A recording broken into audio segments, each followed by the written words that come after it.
but what are some of the choices you have made that allowed you to break free and actually discern and empower yourself? One is my parents are from Iran originally, and there is a very strong mystical culture there from poets such as Rumi that speak so heavily about the vast potential within every human being. One saying attributed to Rumi is that if you can cleave the smallest particle, you have the power of the sun. And that really resonated with me as a kid because you think about like fission and how atoms, the smallest things, have such like E equals MC squared. Blew my mind just to take the concept of how much potential is in there.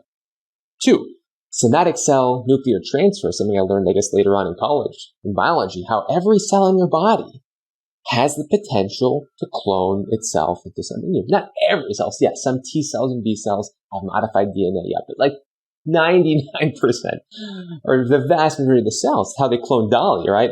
You take like any one of your cells has the potential for your whole body, every little cell. The greatest redwood tree or sequoia tree all comes from one seed. All of the material needed for the largest living tree came from one cell. Anyway, these examples are all over the known universe.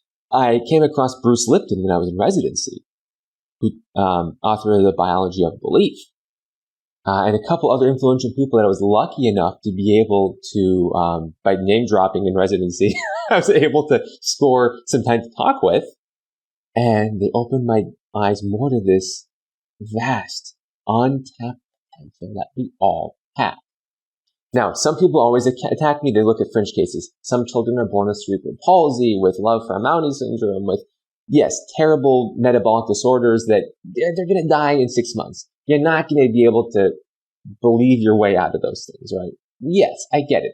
These things happen. It's part of what makes Paul's story so heart-wrenching. He didn't do anything wrong as far as we can tell, right?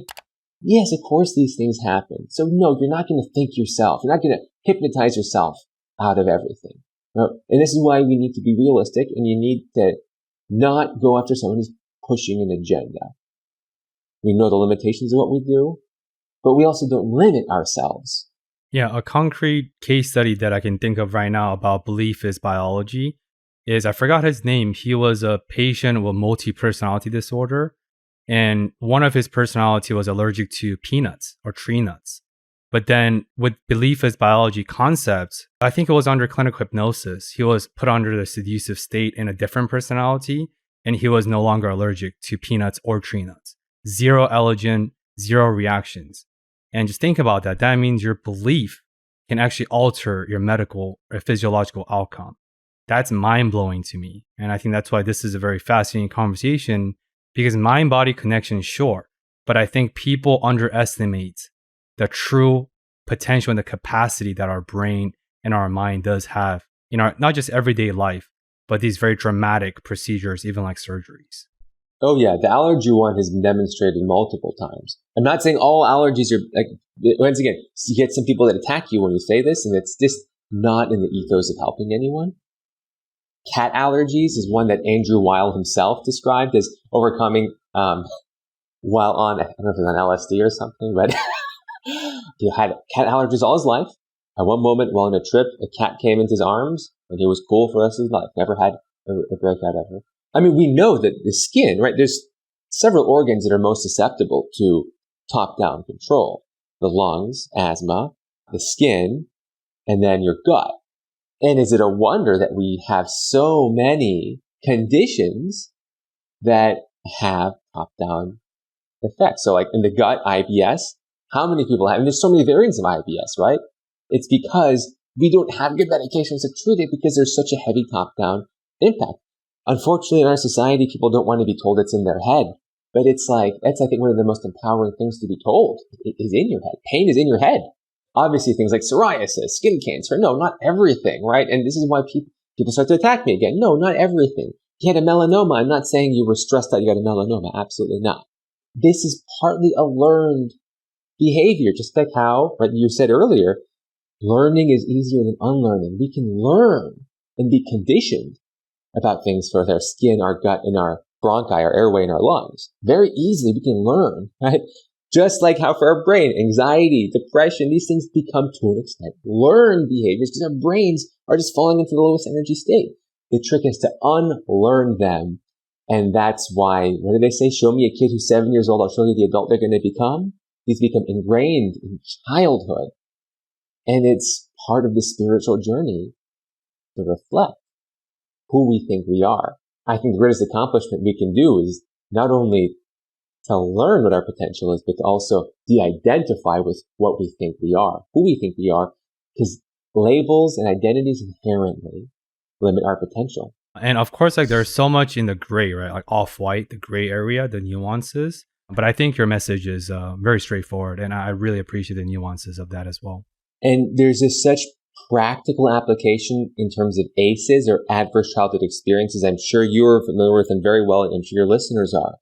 But I do not believe it's a coincidence that so much of our long-term health, not just mental health, not just susceptibility to alcoholism, addictions, gambling, etc., but also heart health, liver health, lung health. Yes, partly because of the interplay of his organs with addiction problems. I get that. But more than that, adverse childhood experiences have an outsized impact on our health for the rest of our lives. These come down to rigidities, which are coming from what we're exposed to in our most malleable, plastic, and influential periods of our life. So that's why I try to use the word lifestyle modifiable instead of lifestyle choices. They are choices. I think we do need to own the choice might not be fair, right? There's a difference between having a choice and not having a choice. We have a choice. It's not fair always. But more that we can not be a slave to cognitive habit loops and rigidities, the greater chance we have at making that choice more fair to unlock that inner healing potential. Yeah, it's the idea that it's not your fault when bad thing happens to you, but it is your responsibility to react to the new reality by making better decisions, because that's how you lose your power. The best way and the fastest way to lose your power, locus of power, is by not taking ownership of what happens to you. And that's a very sensitive statement, and a lot of people get triggered by that. But we're talking about radical ownership. And in the book I want to mention real quick is this book called The Road Less Traveled. It's written by a pretty prominent psychiatrist. And he talks about the biggest suffering that humans have is that they did not accept the fact that life is full of suffering. It's so simple, but let me repeat that once again.